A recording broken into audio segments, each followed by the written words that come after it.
I've just received my copy of High Seas Fleet, The Great War at Sea, 1914-1918, published by Compass Games, and it's by longtime war game YouTuber Gilbert Collins. And this to me strikes me as a true labor of love. But I had a few comments I wanted to make and maybe some suggestions for the future. But this is the game box. Very nice. And what else is in the game? Just real quick, we've got the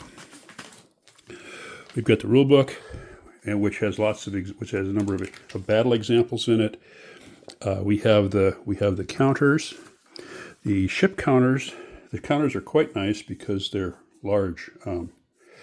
So there's ship counters, and then there's some other extra counters. There's a number of sea control area counters, damage counters, those types of things. And there are also counters for squadrons to reduce map clutter. Some of the ships have to remain in squadrons. So basically what this is, it's the battle,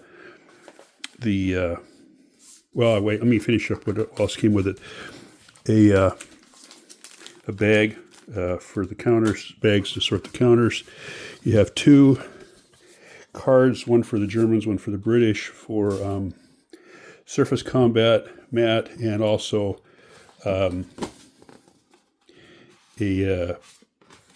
information on their ports. Oops, turn that up to the down. Here's one for the Germans.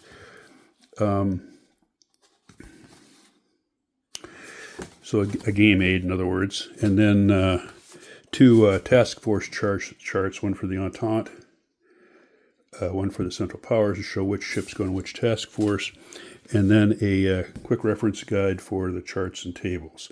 Pretty straightforward stuff. It comes with six-sided die. Pretty straightforward stuff. The game is based upon, the combat system is based upon the very old War at Sea game, which was very popular. But Gilbert Collins has modified it, I think for a couple of reasons, but the main reason is because World War I at sea was a quite different time than World War II was. So he's updated the combat in a few ways, such as, well, obviously there's no aircraft carriers. And another example is there's fewer ships that actually get sunk. More ships just get damaged. But basically, it's a game where you control, each side controls a sea area, and you get points. Okay, so what I wanted to mention, though, today was my first thoughts about this game is that it lends itself really well to house rules and to having optional play. There is an option in the rule book already. Whoop, knocking over glasses. Sorry about that. There is an option in the rule book already for some late game German ships that you can use that didn't actually enter the war in time. So that's one option that's already in the rules. But there's lots of other possibilities. One is the Geweben. In the game, the Geweben starts historically in the Western Mediterranean area, and the German player has a chance to either have it join the Austro-Hungarian fleet or have it do what it did historically, which is go to Constantinople, and the Germans essentially gave the battlecruiser to Turkish, which is one reason why the Ottoman Empire entered the war on the Central Power side. So one option would be, instead of that, have the British were building two ships, eventually it became the Agincourt and the Arran, I believe, and they were building those two ships under payment from the Ottomans. So have the British send those to the Ottomans, and the Ottomans would become part of the Entente instead of the Central Powers. The Geweben then could either, I would give the Germans the option of sending it back and having it join the High Seas Fleet, or leaving it with the Austrians. The French were worried that the Geweben would intercept. The French had convoys, troop convoys, going from Africa to France at the beginning of the war, bringing troops to France. And they were worried, and the British were also worried that the Guibanan would try to raid those troop convoys. So they tried to block that, and that was why the Guibanan was able to sneak past. They didn't expect it to go to the Ottomans, and it did.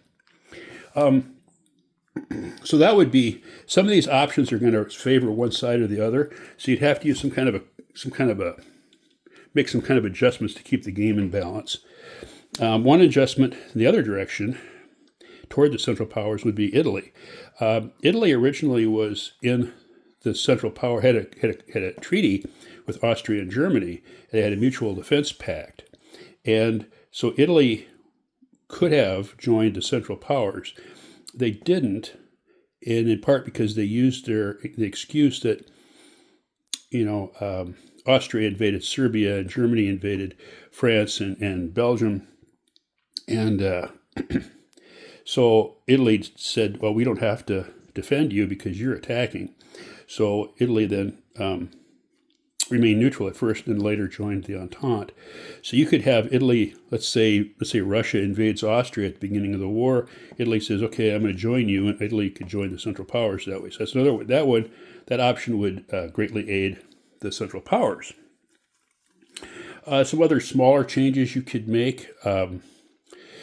The game has rule for at a certain time the Russian fleet has to remain in port because of the Russian Revolution. You could delay the revolution. That'd be another thing. You could change the Americans coming in either earlier or later than they did historically to change the game one way or the other. Another small change that I thought would be kind of cool is the Germans had a Pacific fleet. It was not capital ships. This game really deals with capital ships. So there's no armored cruisers and cruisers and destroyers and those types of things in this game at all.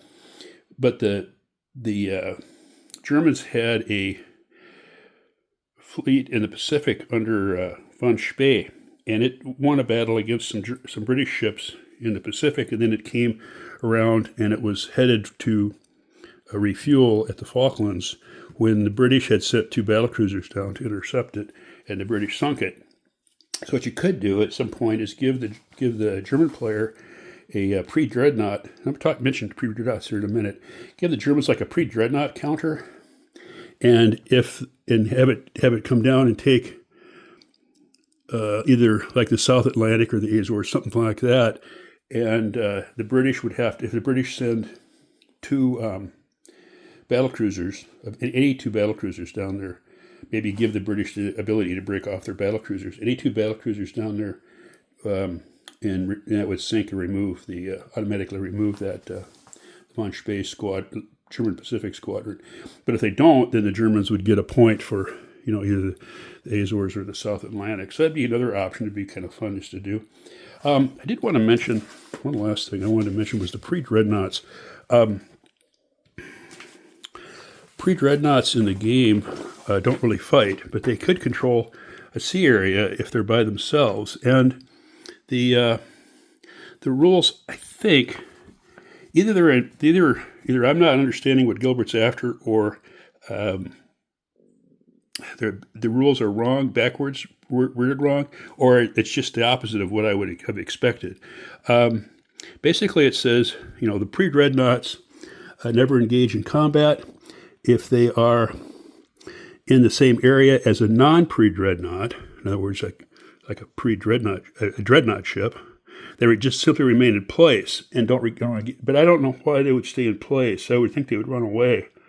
So I think that might be where it says non-pre-dreadnought. That might just mean dreadnought, because then it goes on to say that after all the movement phases, if pre-dreadnoughts are in the same space as enemy pre-dreadnoughts, the pre-dreadnoughts are instantly removed from the area and returned to their chosen friendly port. So that sort of says, I think, that if both sides have pre-dreadnoughts in the area, they just both immediately retreat. I would maybe do a house rule to go the opposite with that, where but that's something for the comments down below. So leave what your thoughts are. So anyway, that's it for this game. I think it's a really good, it's a beautiful board, beautiful counters, good rule set. So I think that's it for now. Bye.